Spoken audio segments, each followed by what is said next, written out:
History के अंदर एक इम्पोर्टेंट कंट्रीब्यूशन मानी जाती है। ठीक है, सबसे पहली इम्पोर्टेंस बेटा सर सैयद की टू नेशन थ्योरी के ऊपर ये एड्रेस ने फोकस किया।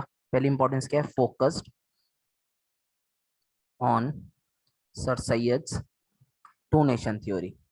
अच्छा, अब आप लोगों के जहनों में ये सवाल आना चाहिए, ये एक वैलिड क्वेश्चन है कि सर ठीक है आपने बताया कि इकबाल ने सर सैयद अहमद खान की टू नेशन थ्योरी के ऊपर फोकस किया, लेकिन इससे इस एड्रेस की क्या इंपॉर्टेंस है बेटा? इसलिए इस एड्रेस की इंपॉर्टेंस है क्योंकि सर सैयद अहमद खान के ideas were genuine.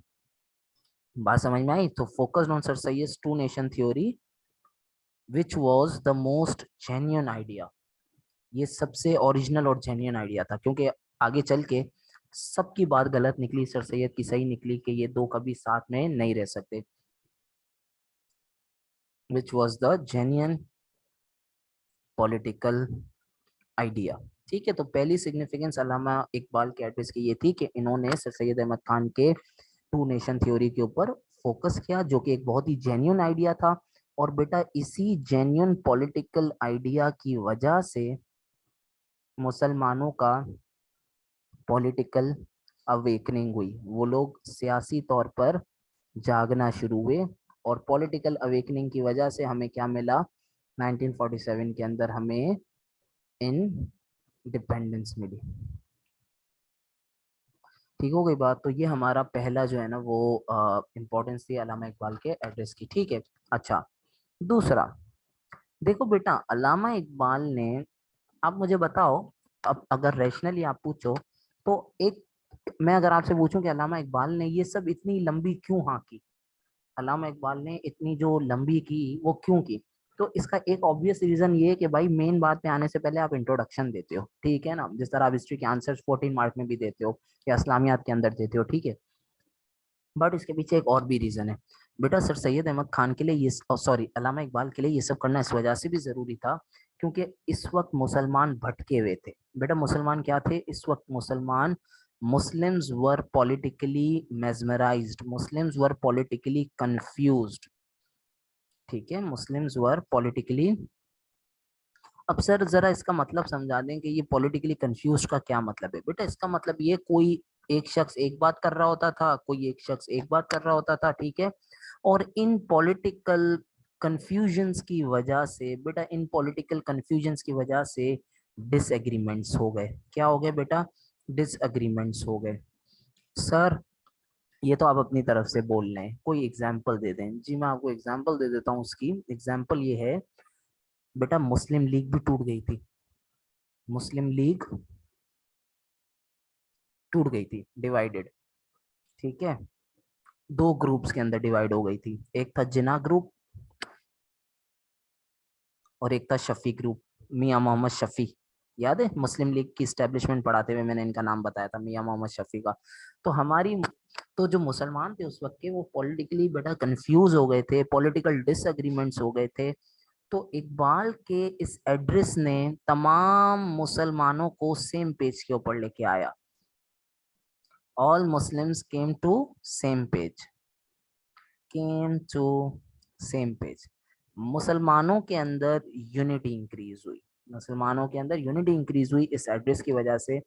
Therefore this address was an important address. ठीक है, अच्छा थर्ड सिग्निफिकेंस एंड परहैप्स मेरे हिसाब से वो सबसे ज्यादा इम्पोर्टेंट बात है, वो बेटा ये है कि इस एड्रेस ने पाकिस्तान मूवमेंट की बुनियाद रखी, जिसको आगे चल के लीडर्स ने एक्सेप्ट किया। कौन से लीडर्स ने? सच एस चौधरी रहमत अली, अभी हम थोड़ी देर में पढ़ेंगे कि चौधरी रहमत अली ने क्या काम किए।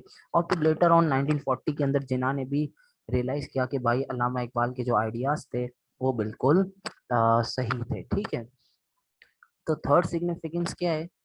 दिस एड्रेस इट इंस्पायर्ड, बेटा इसने किसको इंस्पायर किया? It inspired future leaders like Jinnah and most importantly रहमत अली।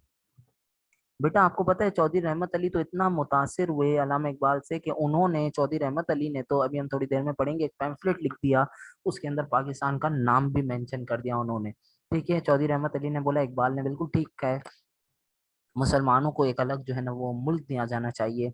ठीक है, तो anyhow this was the importance, this was the significance of Allama Iqbal का एड्रेस। अच्छा, अगर हम यहाँ पर क्रिटिकली थिंक करें तो एक और चीज है, वो बताए क्या है, this address was important because Jinnah was not yet ready for this idea, Jinnah was not ready for this idea, बेटा was not ready for this idea. बेटा इस वक्त ना जिन्ना का ये ख्याल था कि इंडिया शुड बी यूनाइटेड। इस वक्त जिन्ना का क्या ख्याल था बेटा, जिन्ना का इस वक्त ये ख्याल था, मैं यहाँ पर लिख देता हूँ because this is super important, ठीक है ना, ये समझना। जिन्ना का इस वक्त करंट आइडिया था यूनाइटेड इंडिया। तो अल्लामा इकबाल ने बोला चाचू जाग जाओ, good morning, we need to separate, we need to have a separate homeland. So this was the importance of Allama Iqbal के एड्रेस की। This will come as a understood बात है कि इम्पोर्टेंस जो है वो अंडरस्टैंडिंग बेस्ड होती है, and it will come as a 7 mark का आंसर। ठीक है, 7 मार्क्स के अंदर ये आपके पास आएगा। तो this is the importance of Allama Iqbal. सही है। अच्छा, किसी को अगर यहाँ तक कोई क्वेश्चन है तो प्लीज चैट बॉक्स में टाइप कर दें, and then we will move on to the other thing.